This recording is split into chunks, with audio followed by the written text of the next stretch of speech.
All right. Oh, I'm a little bit early. That's fine. So right now, I want to take a look at the Parasound Halo A52 Plus amplifier. And so looks like they sent me a black one here. So thank you, Parasound, for sending this out. There's a reason why I got this. And the reason is because Denon wants to send me their new X4700H, and I want to test out their preamp mode and compare that with my X4500H and see if I can hear a difference. I mean, I hear a lot of people raving about the Parasound amplifier and how it just sounds so great, and we'll have to find out. I want to see if there's a difference, one that's audible to me. So let me go ahead and put this aside. I already took it out of a box. So Parasound, they ship their box within another box just for protection. So there's an extra air gap there. So very smart. What's up, El Jefe? All right. Put this aside. All right. So this thing is like 60 something pounds. I think 62 pounds it said. On the site it says 69 pounds. I don't know, but it's pretty heavy. So let's see what this is all about. What is El Jefe says, hope all is well. Thank you for the support. I'm just doing this. I actually just did an unboxing right now. I was about to record this and I was like, yeah, let me just do it live and see what happens. I just unboxed these clips, the fives. I don't know if you can even hear me clearly or what. I just decided to go live. I don't know if this is even working. So whatever. Pote. Hey. All right. Dang, this thing is heavy. Let's see what is in here. Oh god. I hope you guys like to see me struggle because this thing is struggle butt. All right. Open that up. Even the cardboard is hard. All right. So what do we have in here? On the top of the box, you have your user manual. All right. Owner's guide. A warranty. And what is in here? All right. So it looks like a power cable. And this looks thicker than the normal power cable, actually. It's like a little bit thicker and heavier than the normal one. And then they send this looks like a 3.5, looks like a microphone. Don't know what that's for. It has a microphone symbol on there. But there's that. Let me just keep it in here. So, what does a $3,000 5-channel amp look like and feel like and sound like? We're not going to be able to test the sound right now, just look and feel maybe right now. What are you guys saying over here? It's hard to read because the screen is pretty far away. Sound is all good. All right, cool. All right, dang. So this is a John Curl design. If you don't know who he is, he's a legendary amplifier designer. There are some videos about him talking about his process and how he goes about doing this. Very interesting man and very knowledgeable. I mean, he's worked with some very famous bands, making stuff for them. All right. So this is covered in this nice material. I'm scared to lift this out, to be honest. Like, it's so heavy, it's a little bit scary. Like, I don't want to hurt myself trying to lift it out in a silly way. So if I wasn't on camera, I'd probably just do this in a different way, but I'm trying to show you guys at the same time. Dang.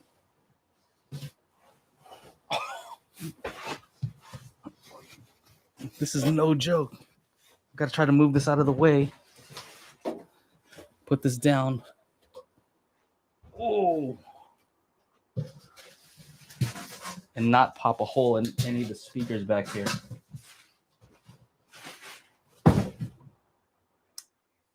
All right. I'm alive. Where's the front on here? That's the back. Okay, so this is the front. So because it's turned, this is so heavy that because it's turned this way, I'm just gonna keep it this way. It's just like such a process to move this thing. So here's the back. What's back here? What do we see? Yeah, I got handles and everything. You know it's business when it has handles. So XLR, right? So that's the first thing to tip you off that this is serious. Your power, your switch. I can't even see this stuff. What is this? Okay, so those look like that wire that it came with looks like a 12-volt trigger. Balanced or unbalanced. So I'm going to probably be using unbalanced for right now because the Denon will not have XLR balanced outputs. And then, of course, your speaker terminals here. All right, cool. Let me get this out. This was a bad idea to try to do this live because you guys are seeing me struggle. What are you guys saying over there? That's a big boy. Yeah, it's a big boy. Thick boy. You will open the cover so we can see the inside. You know what? That might be a good idea for the full review. I'm gonna ask the guys over there at Parasound if that's okay if I do that. I mean, just a few screws, right? As long as I don't strip the screws and do anything silly with it, it should be okay. But I think there's already a video out there from the guys over there at Just Audio. Those guys repair stuff, so they're highly qualified. But I can look in here and see that it's just packed with stuff in there. I just see all kinds of wires in there. All right. I kind of wish they would have sent the silver one just because I like silver, but I'm not complaining. I do have to send this back, unfortunately.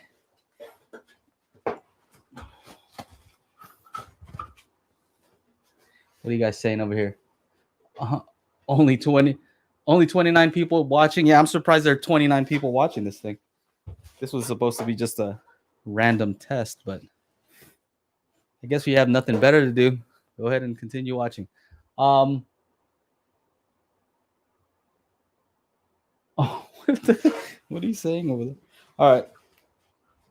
I'm not even playing around. This thing is hard. All right. There it is. So on the front, on the top, actually, you see it says Parasound on there. And on the front, it's just plain. It's plain. Since it's a power amp, you know, you got to remember there's no need for a dang. I just saw the transformer on this thing. Dang. I was going to say that because it's a power amplifier, it doesn't need a volume knob because the source is what is used to change the volume on this. Oh, that has a cool little gold accent. Dang. Dang. This transformer, let me show you. It's like that big.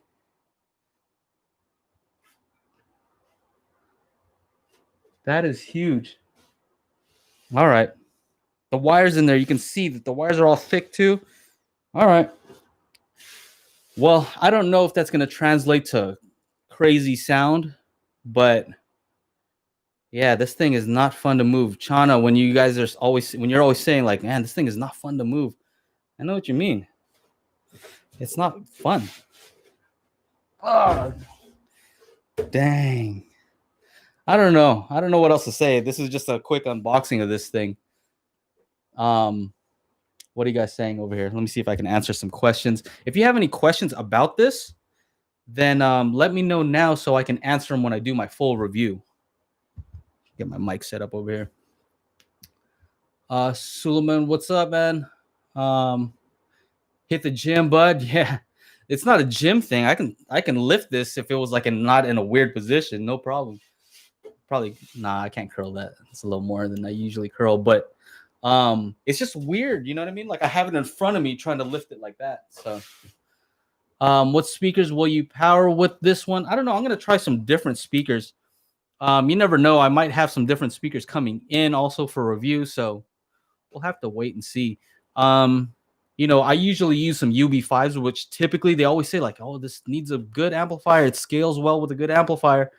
And the best amplifier that I've used it with is like a Marantz SR7013, something like that. I forgot what the exact model number was, but I pushed them with that, and yeah, I think they're not very sensitive, and so they're hard to drive. Not that it's going to stress this thing out. This is like 225 watts into 8 ohms or something ridiculous with all the channels driven. And then with 2 channels driven, it's something crazy like 300 something. 300, 3 times more than what the speaker probably wants and needs. So, yeah. What else? Yeah, I know some of the other speakers that are hard to drive are like the what is it called? Like Magnapans. I don't have any of those though. How heavy is that big boy? They say like anywhere from like 60 to 69 pounds, somewhere around there. And so it's just to try to lift this thing like that, it's heavy. How's everybody? All the controls will be on the preamp, correct? 65 pounds of power, Angela says. All right. RMS. Open boxes, love it. What preamp will you use? Okay, so the preamp, the whole purpose, the reason why I asked for this amplifier is because Denon asked me if I wanted to review their new X4700H, the 2020 model. And I was like, well, I have the 4500H. I don't have 8K, so I can't utilize some of the new features. But the one thing that they did come out with was a dedicated preamp mode, which basically turns that into a pre-pro.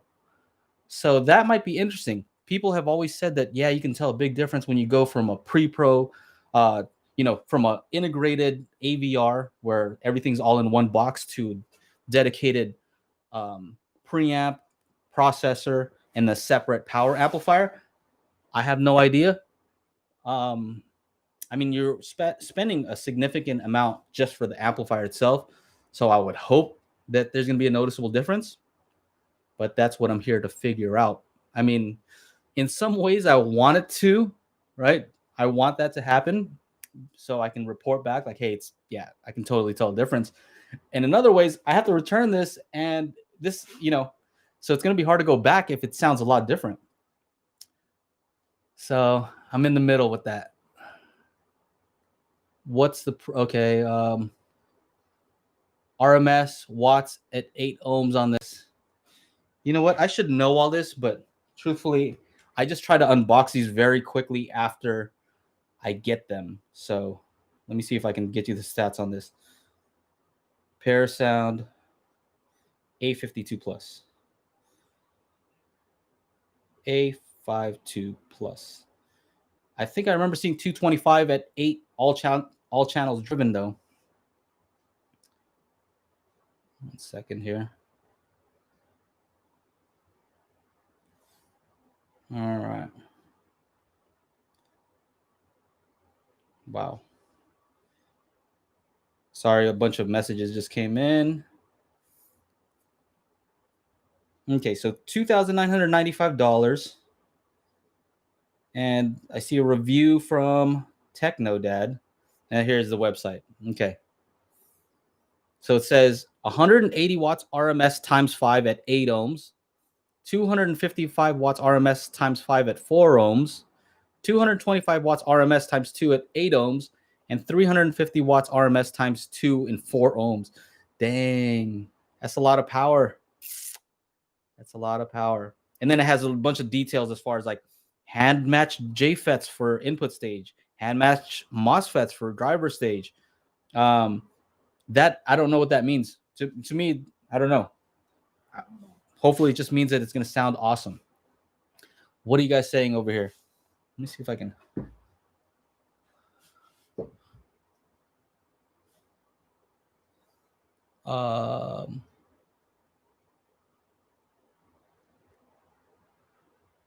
Okay.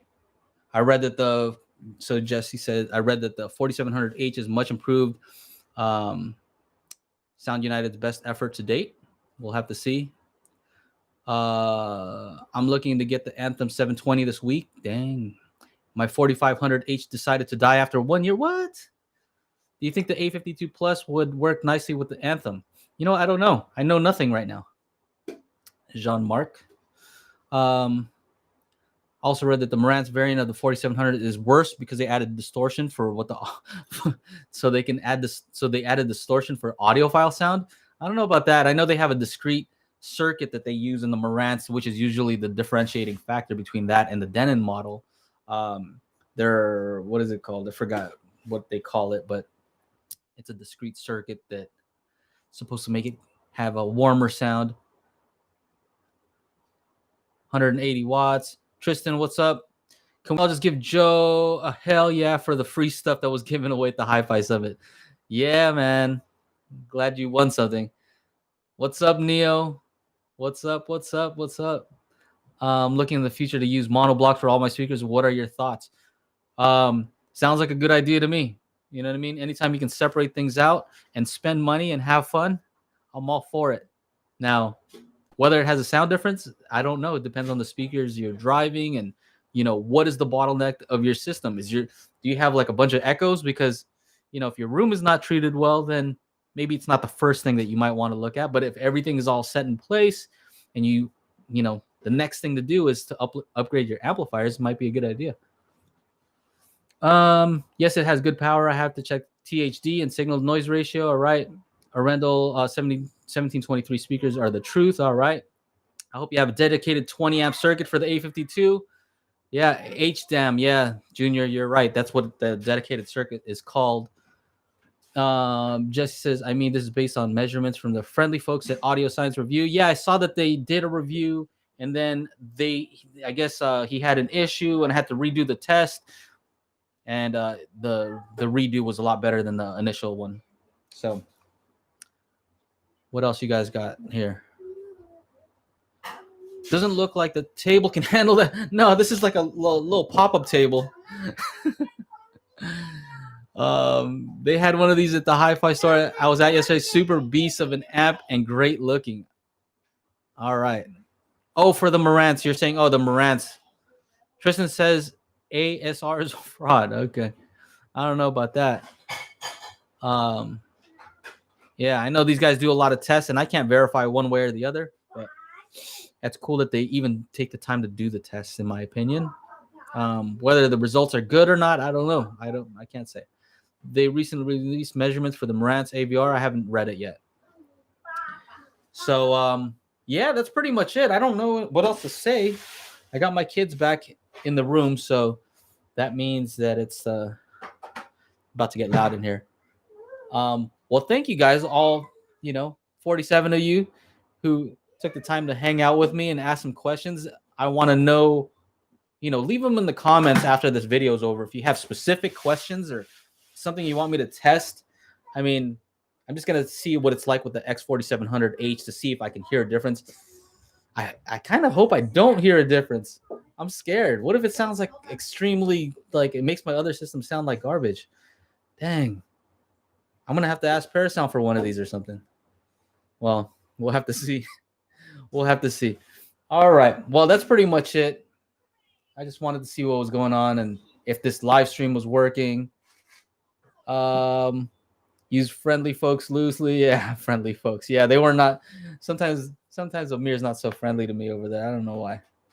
I think he's doing a great job. I don't know. I would love to have him on the podcast. I invited him. We have to hear the sound of it, how clear it is. Is there a possibility have a review of the PS Audio M1200? I've never been in contact with them at PS Audio, so no. Sebastian says, it's chill. Thanks for the unboxing, bro. You are very welcome. Tristan, testing is cool. Trashing products and then saying you made a mistake is not cool. I like testing using ears. All in on Joe's testing method. Yeah, my method is just use both your ears and the measurements, and hopefully one backs up the other, just so you have a little bit of data to back up what you're saying. And there might not be data to back up what you're saying, right? But you kind of want to look for that. You want to look for something that confirms what you're saying. All right. Timothy Wells, I don't know what you keep saying over there, bro. I'm ignoring you. No receiver compete with the A52 Plus? Nah, well, definitely not in the weight department. Dr. Greg, Geck. How you doing? Jesse, I'm interested in the Parasound because I'm thinking of getting the Benchmark 2 channel. Yeah, well, Benchmark is also a brand that is well known. They've done a lot of things. I think the brother of Andrew Jones, Owen Jones, was at Benchmark doing some amplifier stuff. So there's some names there. There's some names of people who know about amplifiers. Um, I read iffy measurements about the Parasound. All right. Um, did something happen to the subscriber list for daily hi-fi? I seem to have been removed. No, I don't think so. I don't know what you shouldn't be removed from the subscriber list, Tristan. Curious of my thoughts. All right, at the Parasound JC2BP. Jingle Nuts says, sorry, I stopped buying Denon, too much hardware issues. All right. Yeah, you know what? I had another person said that they had a Denon fail on them, and it's kind of tough to determine whether it's a problem with the Denon things or AVRs. But the other thing you have to consider is they sell the most AVRs, right? So when you have the most products out there, you're going to hear about more failures. Now, percentage rate, I don't know. I don't know what that is. All I do know is when I used to do IT, I noticed that when there were dips or spikes in the power, that would mess up a lot of electronics. I don't know if it's the same for amplifiers. I don't see why not. But the solution was always to get like a UPS battery backup to protect against the spikes, as well as the brownouts, the dips, where the thing didn't know whether to stay on or off. You know, if it's looking for 120 volts and it's getting 90, it doesn't know, like, should it be on or off? I don't know. I don't know if that's causing some of the issues. Sound United AVR haven't had a good track record. I know back in the day, Onkyo had issues with their HDMI boards, but I haven't had any issues with any of the Denons that I've had, so I can only speak from my own experience. Thanks for the shout out. Oh, okay. Timothy Wells, you're just saying something about you're tired of the Biden ads. Okay. Yeah, I'm not paying attention to political stuff. I stay out of that. I stay in my own lane. Okay. So Tristan's saying it only shows 1,500 subscribers for daily hi-fi. I know that can't be true. No, it's actually we've created a brand new channel just for daily hi-fi, just for our podcast, and we're actually starting to cut up the clips so that you guys can watch just shorter versions of that if you can't watch the entire thing. But yeah, 1,500. If you're not already subscribed to Daily Hi-Fi, go and do that. Junior says, buy Yamaha. All right. I do have a Yamaha back here, and I love it. The AS501, but it's not like this heavy. I do want to see that new one that they have, like AS3200. Dang, that thing looks nice. They are made in China. Huge quality control problems. I don't know what you're talking about. Maybe the Denon stuff you're talking about. I think a lot of stuff is made in China, though. Even Apple products are made in China, right?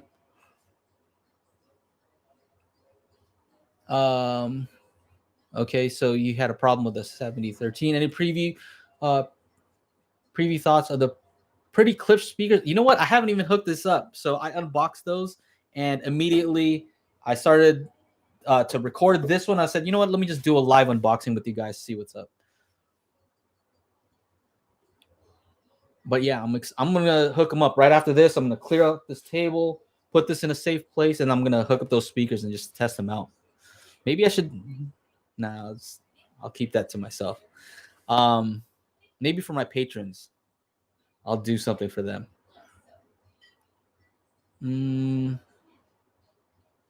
I bought a Yamaha 3000 amp. Good choice. If spending good money, one should back it up with battery backup. I don't know if a battery backup would even work on something like this. I don't know if it could even handle the amount of current that this is going to pull. So I'm not sure. I used to work on computers. I don't know so much about this stuff. Maybe they have something that's powerful enough. I have to look into that. Bio says, have you been able to get natural bass from subwoofers for 2-channel music listening? Movies, no issues, but for music, very difficult. You know what? I've talked about this before. The point of a sub, in my opinion, is to make your other speakers sound like bigger speakers, right? They shouldn't sound separate. So if you can, if they don't sound cohesive, then there's a mistake somewhere, right? Whether it's a mistake in level matching, whether it's a mistake in how it's crossed over, you want it to cross over smoothly. So here's the thing. A lot of times you'll look at a speaker and they might have the same drivers as a different speaker, but the way that the crossover is set up will determine how that speaker, the response of that speaker, right? Now, you put that in the hands of an average guy like you or me. Now it's up to us to determine what's that crossover going to look like, right? What's the slope going to look like? And so it's a lot of trust to put into somebody, and you have to learn. You have to learn how to do that. First, you're going to want a sub that's going to cross, that's flat, right? So when you cross it over, if your speakers are flat, right? If your speakers are flat and the sub has a huge hump, well, how are you gonna balance that out without DSP to cut off that giant bump, right? So you want both your speakers and the sub to be flat. That way you can kind of cross them over. And so wherever the speaker starts to naturally roll off, the sub hopefully will start to take over and you have a smooth crossover between them. And then you use DSP to smooth out even more and maybe smooth out the response in your room, right? So wherever you're sitting, you get a smooth bass response. Yeah, I think that's basically it. Yeah, you should be able to get a smooth response for 2-channel. Dang, that was a long answer. Where am I? Okay. So Jingle says he has the 801. Very nice. Here Different says he's so jealous. I'm jealous. I don't know what you guys are jealous of, but I'm jealous that this is here and that it doesn't I don't own it. Yeah.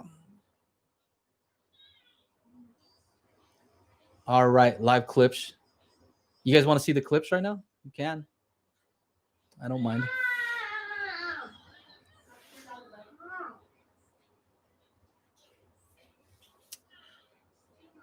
All right.